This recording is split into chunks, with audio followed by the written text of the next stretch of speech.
띠띠 빵빵. 안녕하세요. 코인드라이버 이진원 전문가입니다. 현재 시간은 2022년 6월 17일 오후 3시 56분이고요. 어제에 이어 오늘 두 번째 만남입니다. 예전에는 매일 영상을 촬영하면서 만났는데요. 최근 월수금을 만나 뵙다가 연달아서 이렇게 영상으로 만나 뵙고 있으니 조금 어색하네요. 영상 시작하겠습니다. 현재 보시는 사진은요.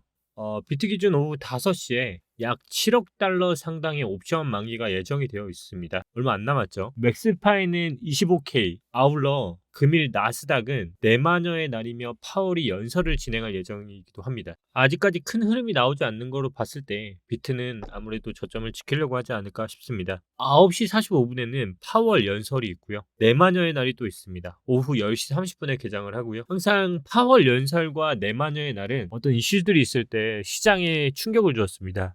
근데 파월 연설이 왜 이렇게 많은지 저만 느끼시나요? 이 연설을 맨날 하는 것 같아요. 매번 연설을 하는 게 파월인 것 같습니다. 또한 어제 영상에 이어서 이번 주는 저점을 깨지 않고 횡보를 하면서 알트를 순환 펌핑을 하지 않을까라고 예상을 했는데요. 일단 오늘이 금요일 기준으로 주말까지 그리고 월요일까지 미국 나스닥 증시가 휴장입니다. 그 얘기는 금, 토, 일, 월 약 3박 4일, 4일간 노예 해방일을 기점까지 월요일이 껴있을 때 큰 흐름을 주지 않는 선에서 지금과 같은 횡보형 바닥형 차트를 만들지 않을까 예상을 해봅니다. 여러분, 지금이 어떤 시점인지 아시나요? 비트코인 투자자들의 실현 손실이 역대 최대 규모인 날이라고 합니다. 지난주에 비트코인 투자자들의 실현 손실은 약 42억 달러로 역대 최고치를 경신했습니다. 이게 어느 정도냐면 코로나 빔, 붓다 빔을 포함해서 비트코인 역사상 손꼽히는 것도 아니고요. 최대 규모의 손실입니다. 좀 더 쉽게 말하면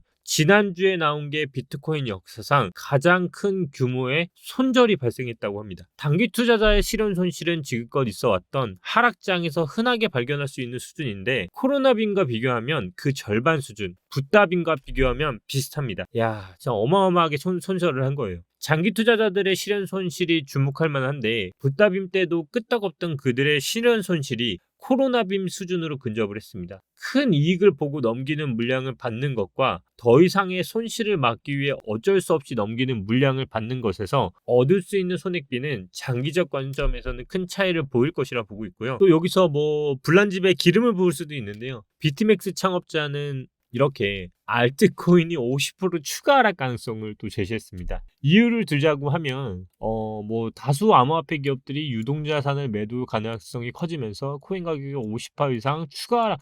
근데 지금 50% 이상 빠지면 죽자는 건가 이게?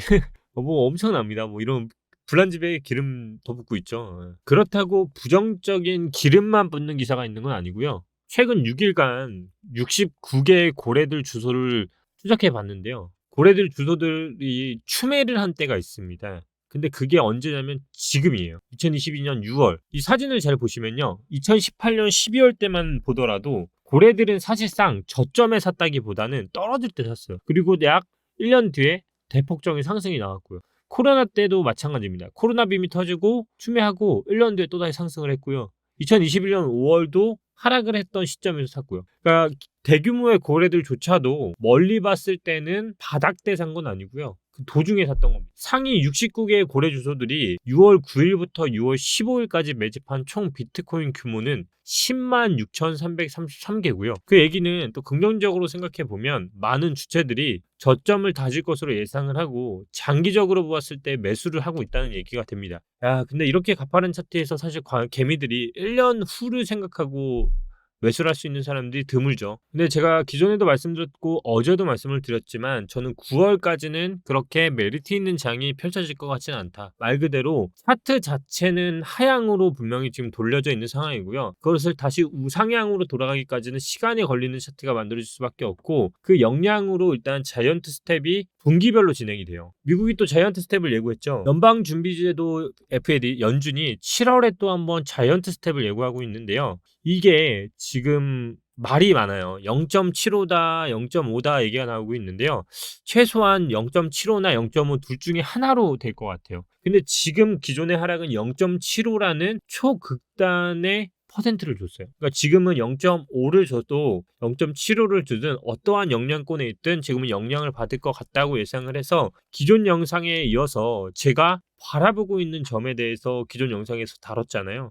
그러니까 저는 지금은 차트가 분명히 횡보를 하지만 그리고 알트들이 움직일 수 있다. 근데 그 알트가 멀리 봤을 때는 아직은 바닥이라 생각하진 않는다. 왜냐하면 지금 차트가 너무 많이 무너졌어요. 그 무너진 게 일단은 추세 라인 자체를 이탈한 게 가장 크고요. 그때 나왔던 게 이제 말씀드렸던 이 부분이에요. 이 부분이 완전히 강한 저항이었던 부분인데 내렸잖아요. 그래서 이제 오파가 나올 수 있는 가능성에 대해서 9월까지도 봤는데 이 와중에 특정 알트들이 쏜다. 센티널도 지금 쐈죠. 왜 쏘느냐를 보시면 과거에 우리는 배울 수 있어요. 우리가 역사를 배울 때도 과거를 보면 배운다 하잖아요. 똑같습니다. 우리가 지난 박상기난부터 시작해서 거래소 중국 다청산 당했을 때 이때부터 이때 기간의 알트들의 흐름을 보시면요. 내려올 때도 특정 알트들이 움직였어요. 이때가 구메이저들의 시대였잖아요. 예를 들어 이오스만 하더라도 아까 말씀드렸던 구간이 어느 때부터냐면 2018년 1월 31일부터고요. 자, 비트가 하방으로 갔을 때 1월경 리플이에요. 자, 이때부터거든요. 어떻게 갔을까요? 내려오고 내려오고 내려오고 내려오고 내려오는 기간까지만 보더라도 상승 하락 상승 하락 했어요. 그리고 저점을 계속적으로 붕괴를 하면서도 반등을 굉장히 많이 줬어요. 근데 생각을 해보세요. 여기서 사서 여기서 판 사람이 몇 명 있을까요? 없었어요. 이때 시점을 돌이켜보면 다 말아 올려서 차트 만들어서 다시 쌍바닥 만들어서 올라가는 줄 알았거든요. 근데 다시 저가 깨고 내렸어요. 그때는 저점을 붕괴했었으니까. 그 얘기는 지금도 반등을 주는 척하고 다시 내리면 또 다시 물리는 상태가 만들어지고 차트상으로 굉장히 많이 위험하게 만들 수 있다. 지금 차트는 어때요? 지금도 보면 전체 시간으로 보면 사실상 고점은 점점 내려오고 있고 저점은 붕괴되고 있고 삼각수렴상 안에서 놀고 있어요. 그러니까 지금 상황에서 먹는다고 해도 결국 여기서 또 걸리게 될 텐데 이 가격만을 보는 게 아니라 내가 어떤 매매를 하는지가 정말 중요하기 때문에 지난 영상을 꼭 보는 게 중요해요. 그러면서도 제가 이번 주에 결국 횡보를 하면서 알트들이 움직일 수 있다고 했는데 그때 봐야 할 게 뭐라고 했죠? 주봉상 양봉 스탠스를 보는 게 다음 주에 움직일 가능성이 있다라고 말씀을 드렸어요. 차트적인 관점은 사실 지난 영상에서 너무나 자세하게 다뤄드렸기 때문에 한번 보시면 좋을 것 같고요. 마지막으로 소식 중에 하나는 이제 암호화폐 과세가 또다시 연기가 될 것 같습니다.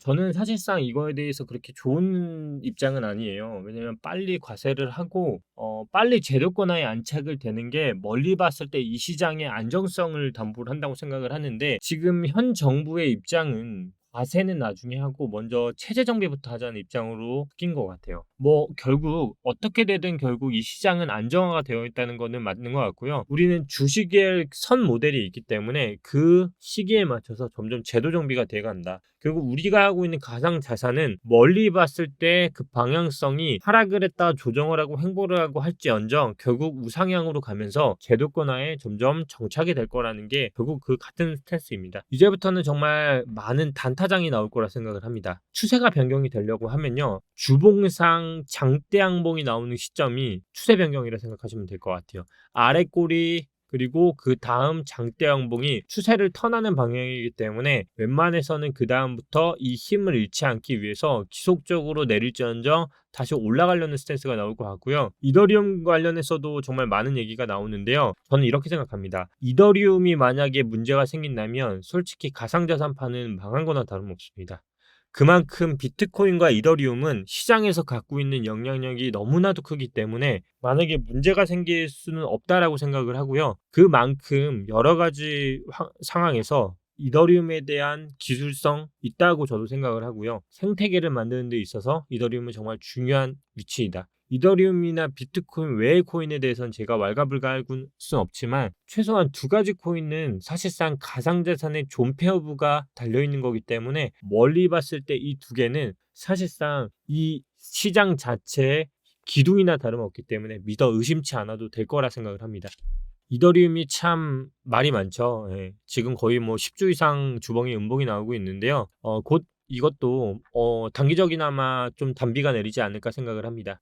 곧 주말입니다, 여러분. 그나마 조금 빨간불이 조금 들어오고 있는데요. 고점 대비 너무 하락을 한 것 같아서 이게 무슨 의미가 있냐 싶겠지만 조금이나마 조금 휴식을 할 수 있는 가뭄에 조금이나 내리는 비 정도의 역할이 되었으면 합니다. 혹시나 안 좋은 생각하시는 분들은 그런 생각 버리시고요. 우리가 내일이 있는 한 미래는 항상 열려 있습니다. 파이팅 하시고요. 저도 아직 투자 안 하고 있습니다.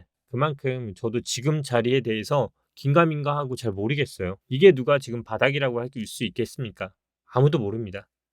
그냥 우리는 조금 기다렸다가 추세가 완전히 전환을 했을 때 그때 시작해도 늦지 않을까 합니다. 오늘도 이진환 전문가였고요. 지난 영상 꼭 보시면서 제가 지금 보고 있는 방향하고 대조해 보시면서 본인들이 생각하는 지점하고 한번 비교해 보시면 좋을 것 같습니다. 주말 모두 잘 보내시고요. 다음 주 월요일에 또 뵙겠습니다. 감사합니다. 오늘도 이진환 전문가였습니다. 띠띠 빵빵.